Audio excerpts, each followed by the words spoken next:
ചൊല്ലെ പോരായ്മയില്ലേ ബോധത്തെ ചിന്തിച്ചില്ലേ മച്ചിലോറയിലെ മാളിക മണിപ്പൂർ തന്നകത്തോ പള്ളി നിദ്രാനന്ദ ശയനം കൊണ്ട് കിടക്കും എണ്ണുറ്റമാളോർ മടിയാതെ കണ്ടെഴുന്നേറ്റു പൊന്നും മന്ദാരണി വിളക്കിൽ തിരിയിട്ടു തലക്കിലിരിക്കുമ്പോഴും അമ്മങ്ങളും വാക്കമളോത്ത് ചെയ്തു ശേഷിച്ച പാപ ചുക്ക പാടുന്ന തിരുവരങ്ങനും കൊടുത്തു പണമൊഴിപ്പാട്ട് കേട്ട് പാപകളെ സമ്പട്ടറിയണം തുകിലറ തുറന്ന് തുകിലറയിൽ പള്ളി കൊണ്ടെഴുന്നള്ളേണം ശങ്കരാ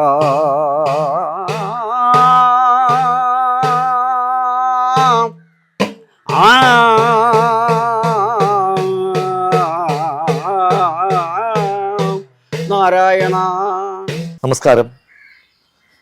വളരെ ചരിത്രപ്രസിദ്ധമായ കൊട്ടേക്കാട് ശക്തൻ തമ്പുരാൻ്റെ പടനായകൻ്റെ കളരിയിലെ വളരെ പ്രധാനപ്പെട്ട ദേവതയായ ശ്രീ മലയങ്കാവിൽ അമ്മയുടെ ശിവപാർവതി വേടനും വേടത്തിയായി നിൽക്കുന്ന രൂപം ഈ നൂറ്റാണ്ടുകളായി ഒരുപാട് ദേശങ്ങളിൽ നിന്ന് വന്ന് ഈ മലയങ്കാവിൽ അമ്മയുടെ മുമ്പിൽ വന്ന് പ്രാർത്ഥിക്കുന്ന എല്ലാ ജനങ്ങൾക്കും വളരെ പുരോഗതിയാണ് ഉണ്ടായിട്ടുള്ളത്. അനേക ദേശങ്ങളിൽ നിന്ന് അനേക ആളുകൾ വന്ന് ഇവിടെ തൊഴുതു പോകുന്നൊരു ക്ഷേത്രമാണ്. ശിവനും പാർവതിയും വേടനും വേടത്തിയായി അർജുനന് പാശുപതാസ്ത്രം കൊടുത്ത കിരാത പാർവതി സാക്ഷാൽ നീലി. ഈ പ്രദേശത്തെ എല്ലാ ജാതി വ്യവസ്ഥകളുള്ള കാലഘട്ടത്തിൽ ഒരു ജാതിക്കും പ്രാധാന്യം കൊടുക്കാത്ത നീതിമാനായ ശക്തൻ തമ്പുരാൻ കുടികൊള്ളിച്ച ഈ കളരിയിൽ ഈ പ്രധാന ദേവതയുടെ കാർഷികോത്സവം തന്നെയാണ് കുംഭത്തിരുവാതിര. ഈ വരുന്ന മാർച്ച് 8-ാം തീയതി ഉച്ചതിരിഞ്ഞ് 3 മണി തൊട്ട് തുടങ്ങുകയാണ്.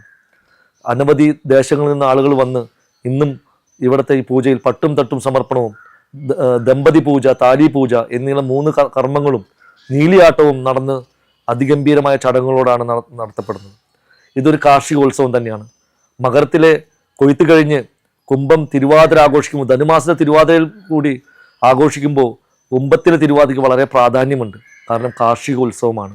ഈ മലയങ്കാവിൽ അമ്മ കൊട്ടേക്കാടിൻ്റെ ചരിത്രം തന്നെ പറയുമ്പോൾ കൊട്ടേക്കാടും ചാമക്കാടും ചൂരക്കാടും 3 ദ്വീപുകളായിട്ടുള്ള സ്ഥലമാണ് തൃശ്ശൂർ ജില്ലയിൽ.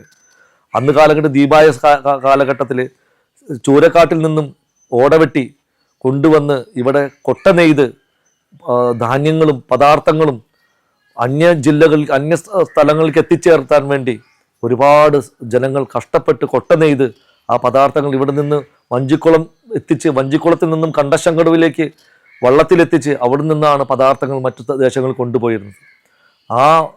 അതുകൊണ്ട് തന്നെ കൊട്ടേക്കാട് എന്ന പേര് നാമധേയം തന്നെ വരാനുള്ള കാരണം അന്ന് ആരാധിച്ചിരുന്ന ഈ കാർഷിക ദേവതയെ ഈ ഗ്രാമവാസികൾ ഒരുപാട് പേര് ആരാധിച്ചിരുന്ന ദേവതയാണ്. അന്യം നിന്ന് പോയ ഈ ചടങ്ങ് വീണ്ടും പുനർജനിക്കുകയാണ്. ഈ പ്രദേശത്തെ ആ അധിനിവേശത്തിൻ്റെ ഭാഗമായിട്ടാണ് ഇവിടുത്തെ ജനങ്ങളെല്ലാം പല സ്ഥലത്ത് പലായനം ചെയ്തതും പിന്നെ ഇവിടെയുള്ള ഈ കളരിയോട് ലയിച്ച് ഇന്ന് എല്ലാവരും ഈ ശിവപാർവതിയുടെ പ്രധാന ദേവ നീലിയമ്മയെ മനസ്സിൽ ധ്യാനിച്ച് എല്ലാ കർമ്മങ്ങളും ചെയ്യുന്നത്. എല്ലാ തരത്തിലുള്ള പുരോഗതിയും ഐശ്വര്യവും ഈ കുംഭത്തിരുവാതിരയിൽ പങ്കെടുത്താൽ നമുക്കുണ്ടാവും. നിങ്ങൾക്ക് ഓൺലൈനായിട്ടും മറ്റുള്ള രീതിയിലായിട്ടും നമ്പറുകളിൽ കോൺടാക്റ്റ് ചെയ്യുകയാണെങ്കിൽ കുംഭത്തിരുവാതിരയിലേക്ക് പങ്കെടുക്കാൻ സാധിക്കും. പട്ടും തട്ടും സമർപ്പണം നമ്മളുടെ കുടുംബ ദുരിതം മാറാനും ദാമ്പത്യ ദുരിതങ്ങൾ മാറ്റാനും താലിയെ നിലനിർത്താനും വേണ്ടി ചെയ്യുന്ന സൽക്കർമ്മങ്ങളിൽ എല്ലാവരും പങ്കെടുക്കുക. അതുപോലെ തന്നെ നമുക്ക് വേണ്ട വ്യവസായ പുരോഗതി, കർമ്മങ്ങൾക്ക് പ്രാധാന്യം കൊടുത്ത് നിൽക്കുന്ന വിരാട് സ്വരൂപിണിയായി നിൽക്കുന്ന സാക്ഷാൽ നീലിയമ്മയുടെ മുന്നിൽ എത്തിച്ചേരാൻ എല്ലാവർക്കും സൗഭാഗ്യമുണ്ടാവട്ടെ. എല്ലാവർക്കും എല്ലാ ആയുരാരോഗ്യ ഐശ്വര്യങ്ങളും ഉണ്ടാവട്ടെ. ഈ ദാമ്പത്യ ദുരിതം തീർന്ന് നിങ്ങൾ ഉയരങ്ങളിൽ എത്തട്ടെ എന്ന് പറഞ്ഞുകൊണ്ട് ഈ നീലിയമ്മയുടെ കുംഭത്തിരുവാതിര മഹോത്സവത്തിൽ എല്ലാവരും എത്തിച്ചേരുക. നന്ദി, നമസ്കാരം.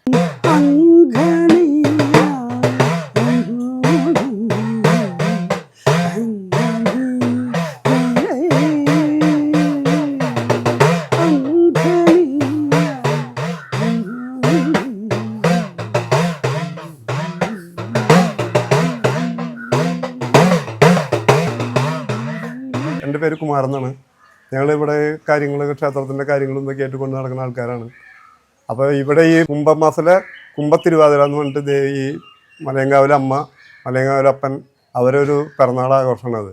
അപ്പോൾ അത് നമ്മൾ നല്ല പൂർവാധികം ഭംഗിയോട് കൂടി കൊണ്ട് നടക്കാനും അവിടുത്തെ കാര്യങ്ങളൊക്കെ കൂടിയിട്ട് ചെയ്യാനായിട്ട് ഈ വരുന്ന കുംഭത്തിരുവാതിരയ്ക്ക് നമ്മൾ ഭയങ്കര ആഘോഷമായിട്ടുള്ള പരിപാടികളാണ് ഇവിടെ കൊണ്ടു നടക്കാൻ മാറി. അപ്പോൾ അതൊരു 3 മണിക്ക് ഉച്ച തിരിഞ്ഞ് 3 മണിക്ക് തൊട്ട് തുടങ്ങി രാത്രി 12 മണി വരെ നീണ്ടു നിൽക്കുന്ന പരിപാടികളാണ് നമ്മളിവിടെ നടത്തി കൊണ്ടുപോകുന്നത്. അത് കാലങ്ങളായിട്ട് നമ്മൾ ഈ പരിപാടി മുടങ്ങി കിടക്കുന്നതാണ്. ഇപ്പോൾ നമ്മളത് പുനരാവിഷ്കരിച്ച് നല്ല രൂപത്തിൽ കൊണ്ടു നടക്കാനായിട്ട് നമ്മൾ ഇവിടെ എല്ലാം ഞങ്ങളുടെ തറവാട്ടുകാരും നമ്മുടെ ദേശത്തുള്ള എല്ലാവരും കൂടിയിട്ട് നല്ല ലെവലിൽ ഇത് കൊണ്ടു നടക്കാനായിട്ടുള്ള തീരുമാനങ്ങൾ എടുത്തിട്ടുണ്ട്. ഒരു ഇതാണ് അയ്യപ്പസ്വാമിയുടെ കോമരാണ്. ഇത് എൻ്റെ പാപ്പനാണ്. അപ്പോൾ ഇത് ഈ പ്രാവശ്യം ഞങ്ങൾ ഈ കുംഭത്തിലെ തിരുവാതിര അങ്ങനെ ആഘോഷിക്കാറില്ല. ഈ പ്രാവശ്യം പൂർവാധികം ഭംഗിയായിട്ട് തന്നെ കൊണ്ട് നടത്താനും എല്ലാവരും സഹകരണത്തോടു കൂടി തന്നെ നടത്താൻ വേണ്ടിയിട്ട് തീരുമാനിച്ചിട്ടുണ്ട്. അപ്പോൾ മാർച്ച് 8-നാണ് ഇത് വരുന്നത്. 3 മണിക്കാണ് ഇവിടുത്തെ ചടങ്ങുകൾ ആരംഭിക്കുന്നത്. അപ്പോൾ എല്ലാ ഭക്തജനങ്ങളും പിന്നെ നമ്മുടെ അടുത്തുള്ള നാട്ടുകാരും എല്ലാവരും ഇതിൽ പങ്കെടുത്ത് ഇത് വളരെ ഭംഗിയോടുകൂടി തന്നെ നടത്താനായിട്ട് സഹായിക്കുക. ഈ വരുന്ന മാർച്ച് കുംഭം 8-ന് നമ്മളുടെ തിരുവാതിരയാണ് ആഘോഷിക്കുന്നത്. ഇവിടുത്തെ ദേവിയുടെ വളരെ പ്രശസ്തമായിട്ടുള്ള